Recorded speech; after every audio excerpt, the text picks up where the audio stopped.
All right, in 5.4b, I'm going to show you how to transform the graph of sine of x. Okay, so you're going to be referencing our notes that we talked about for sine. If you remember, when we graphed sine, it looked something like this. Looked like an S, okay? And starts at 0 and ends at 2 pi. It max is 1, its minimum is -1. And we went in units of half pi, right? That was our sine curve. So what we're going to do is now look at the equation and transform it based on those values we looked at before.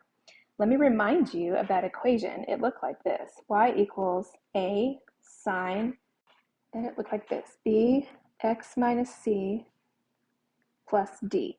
All right?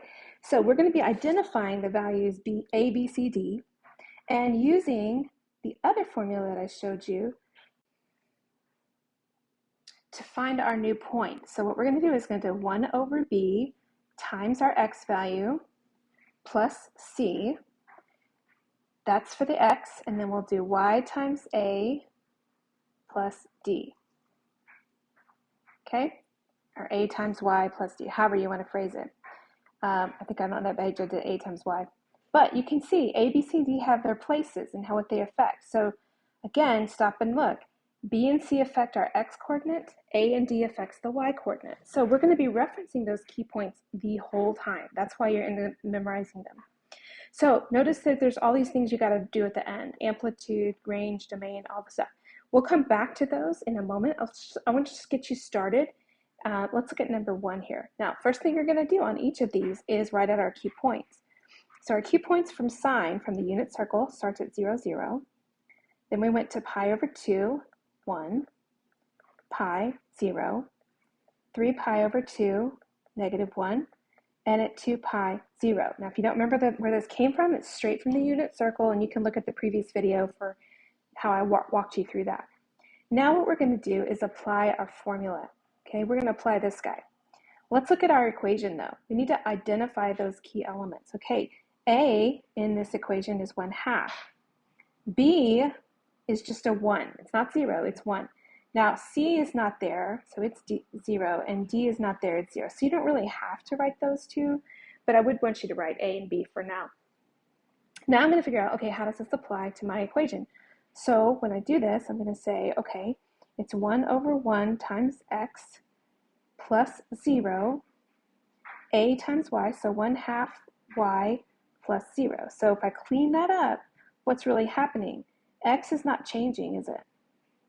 But the y is changing by 1/2. And that's all I have to do to transform my points. And then I just go point by point to find the new ones. So x's are staying the same. Y, 0 times 1/2 is still 0. X stays the same. 1 times 1/2 is 1/2. X stays the same. 0 times 1/2 is back to 0. X stays the same. -1 times 1/2 is -1/2. X stays the same, and zeros are easy because it's just 0. Now we put this on our graph. So notice our x's, they stayed at 0, pi over 2, pi, 3 pi over 2, and 2 pi. And look at our y's. Instead of going up to 1 and -1, it goes to 1/2 and -1/2. Okay? And then we plot our points. So it starts at 0, 0. So you're going to put a smooth, continuous curve, no sharp edges, arrows at the end to show our graph. Now we can go back and answer our questions, all right? So let's look at amplitude. The first thing it says on A is amplitude. What is the amplitude? Well, it's the absolute value of A, right? So our amplitude is going to be just 1/2. B says, where does the period begin and end? So these are x values. So you would say it begins at 0 and it ends at 2 pi. C is the period length. So you would do 2 pi over B. In this case, it's 1. So my period length is just 2 pi. D is where are the x-intercepts? So let's see. Where does it hit the x-axis? There's 3 places. 0, 0, the pi 0, and at 2 pi 0.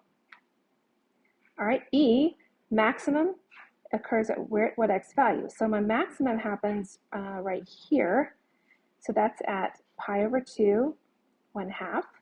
Minimum is over here, so that's at negative pi, or that's, I'm sorry, that's 3 pi over 2, negative 1/2. G, domain. Domain is our x values, right? Well, this is a continuous curve. It's just repeating. So your domain in all of these is actually going to be negative infinity to positive infinity. There's no break of this curve. So domain continues on forever. Now range, what's the lowest y value? Well, it goes from negative 1/2 to positive 1/2. So I would put brackets because it does go through those points. All right, let's try the next one. First thing I would do is just start by writing out my key points again.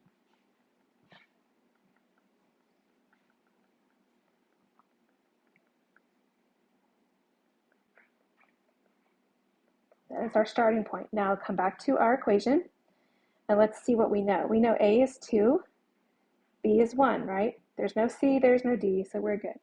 So what's going to happen to my points? Well, it's 1 over 1 x, there's no C, and then it would be 2 times y. So what does that really translate to? That translates to x and then 2y. So our points, x's are going to stay the same. 0 times 2 is 0. X stays the same. 1 times 2 is 2. X stays the same. 0 times 2 is 0.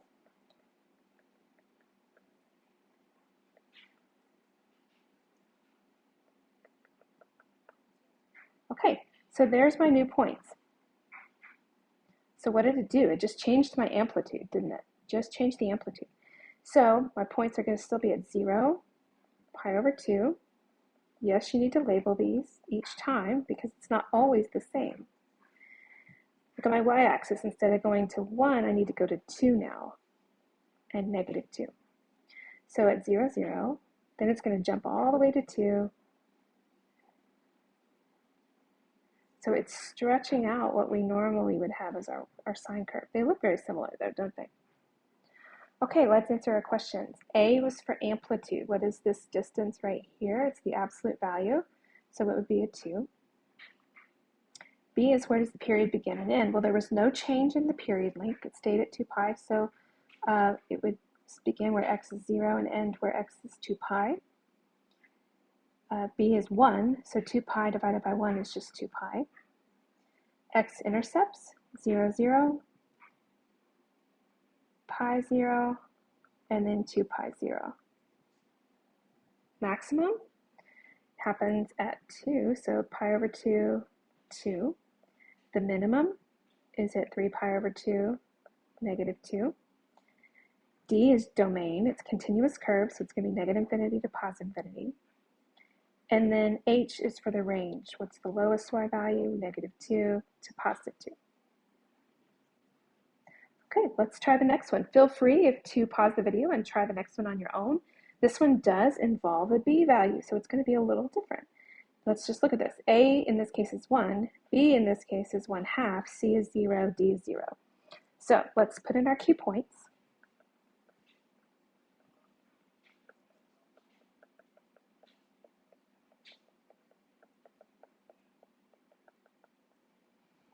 And apply them. Now, it's going to take a little more work because let's think about this. What's happening here? I have 1 over 1/2 x and then 1 times y. What happens here? 1 over 1/2 really translates to 2y and then, 2x and then y.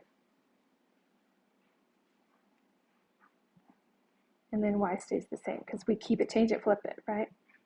So we're multiplying our x values by 2.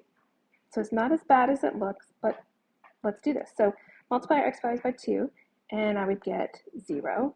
Y stays the same. Pi over 2 times 2 becomes pi, 1. 2 times pi is 2 pi, 0. 3 pi over 2 times 2 is 3 pi. Notice a pattern here. It's just going up by 1 pi each time, isn't it? That'll help you in the long run. So just look for patterns. So 2 pi times 2 is 4 pi. No big surprise there. All right, so if we plot our points, notice our x values have changed. We're at 0. We're now at pi, 2 pi, 3 pi, 4 pi. Our y values are at 1 and negative 1. And if I plot my points, it's going to be 0, 1, 0, -1, back to 0. There it is. All right, let's look at our amplitude. A was just 1, so the absolute value is just 1. Where does the period begin and end? Well, where does it start? It starts at 0, but this time, look where it ends. It ends at 4 pi. So then, to find the period, 2 pi divided by 1/2, translate it, when you multiply that, divide and multiply, you get 4 pi. D is where are my x-intercepts? So let's look closely. It's at 0, 0, 2 pi 0, and 4 pi 0. E is the maximum. Where did that happen? Well, that happened at, let's see, pi.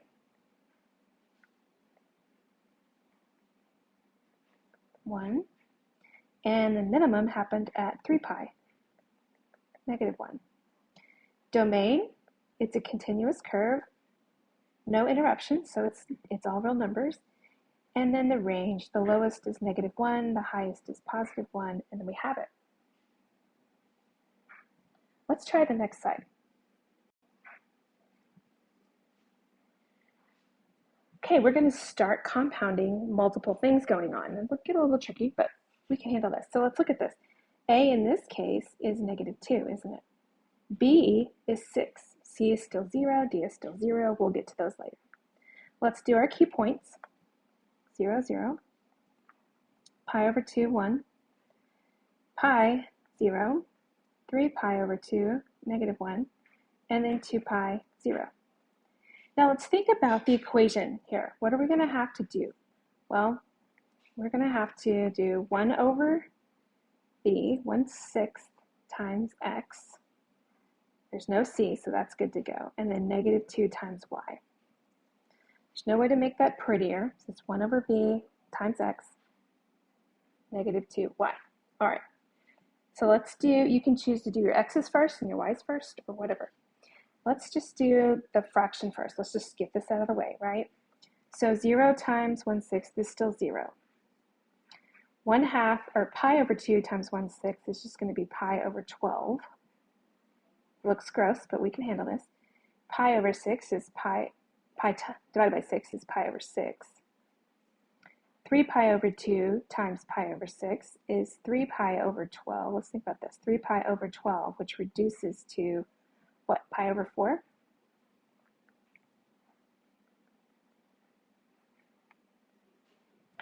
And then 2 pi over 6 reduces to pi over 3. Okay, so it wasn't that bad. Now let's go back and do the -2 times y. Well, 0 times -2 is 0. 1 times -2 is -2. 0. This will be a +2, and back is 0. Now let's graph these points and see what's different here. Now, let's do our x values first. Now, as long as you've kept your points in order, it should go from left to right, no problem. So 0, and then there's pi over 12, there's pi over 6, pi over 4, and then pi over 3. So it's very, very small on the x-axis. Our y values go from -2 to +2, okay? So let's look carefully. We're going to start at 0, 0. At pi over 12, though, it goes down. Pi over 6 back to 0, pi over 4 up here, and then pi over 3 back at 0. So what has it done? It has reflected our sine curve across the x-axis, that negative, just like we did in parent functions and algebra, that negative reflects it over the x-axis. So there should be no major surprise there. Now let's go back and put in our features. Okay, A was for amplitude. Remember the absolute value of -2? Is 2.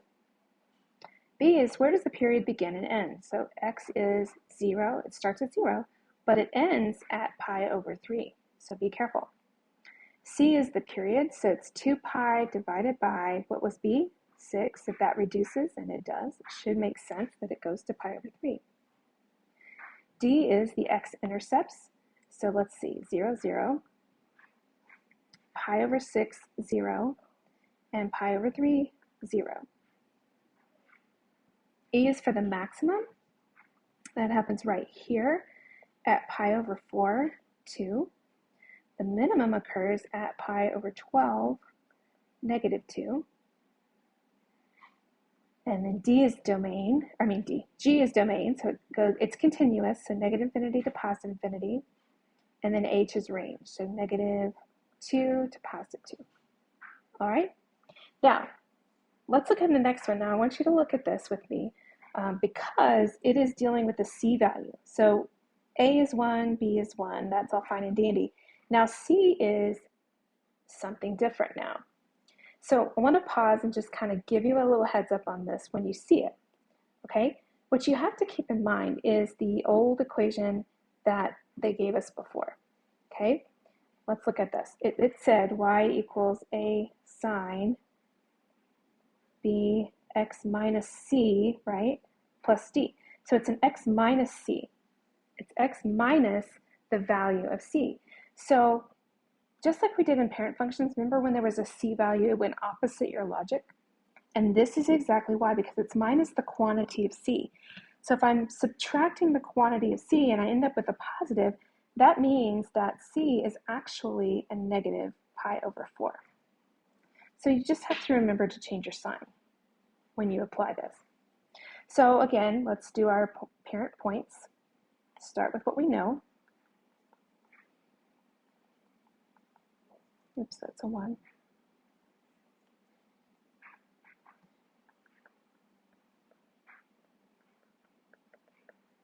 And 2 pi 0. Okay, now let's think about our equation. We know x will be 1 over 1 over 1x. Now we have to do the minus pi over 4. So don't change the sign again. Just when you pull c out, change the sign. And then y will be just 1y, right? So really all that's happening is I'm going to subtract a pi over 4 from the x coordinate. Y's are going to stay the same. We're just subtracting a pi over 4. So it may take a little work, but let's do this, okay? All right, first point's easy. When you subtract pi over 4, you get negative pi over 4. Y stays the same, just going to leave it. Now, pi over 2 minus pi over 4. Well, if I get a common denominator, that becomes a 4 and that becomes a 2. It's still pi over 4, isn't it? It's positive, though. Y stays the same. Okay, pi minus pi over 4. Common denominators leaves me with 3 pi over 4, 0. Okay, 3 pi over 2 minus pi over 4. Let's get common denominators. So this becomes a 4 and this becomes a 6. So would it be 5 pi over 4? Negative 1. And then lastly, 2 pi minus pi over 4, it becomes an 8. When I subtract, I get 7 pi over 4 and 0. Okay, so it's a little tedious, but we can handle this. Now, let's plot our points. Let's look at our x values. So look, and we start with a negative x value, so I'm actually going to have to come over here to the left. And then it jumps over to positive pi over 4. Then 3 pi over 4, 5 pi over 4, 7 pi over 4. And our y values, look, go from 1 to negative 1. Okay, let's plot our points. So it actually is taking that graph and shifting it left, isn't it? Pi over 4 is at 1. Oh, I'm sorry, that's not right.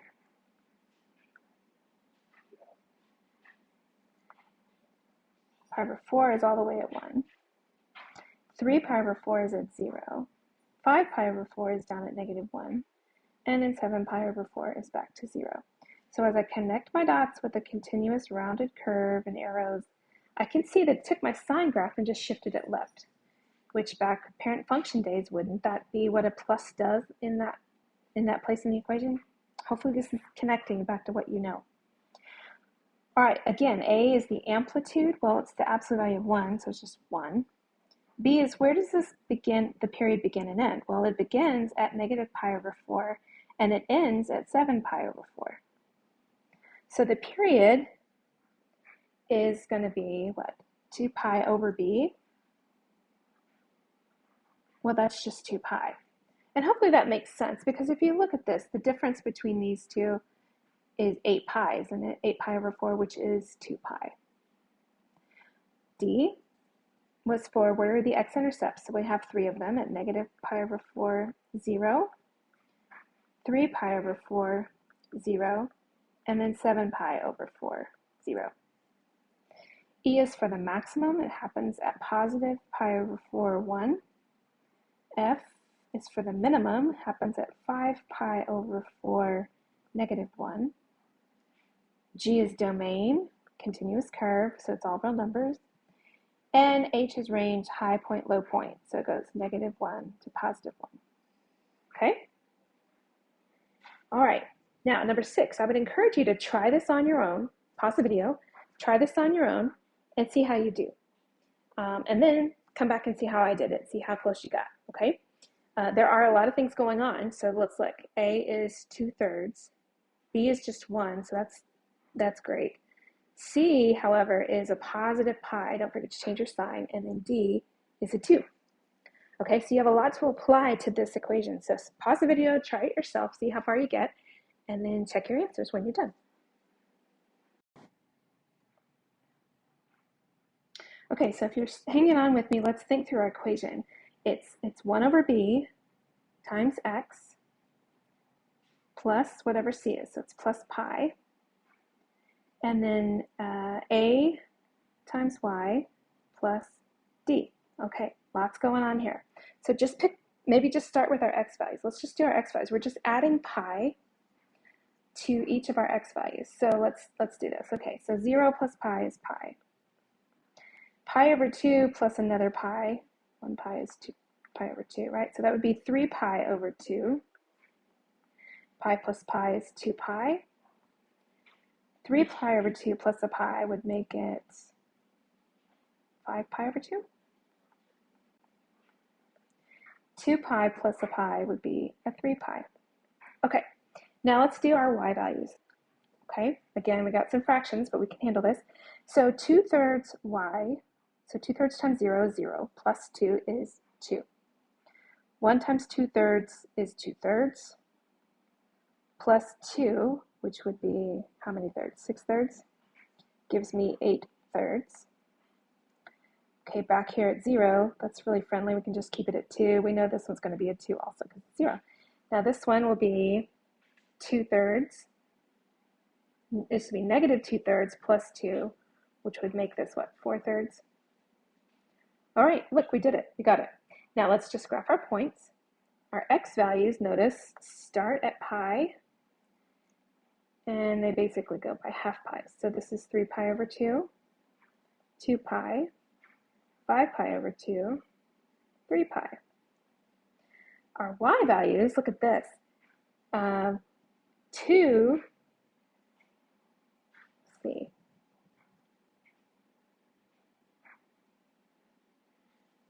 Let's think about this. 8/3 is what?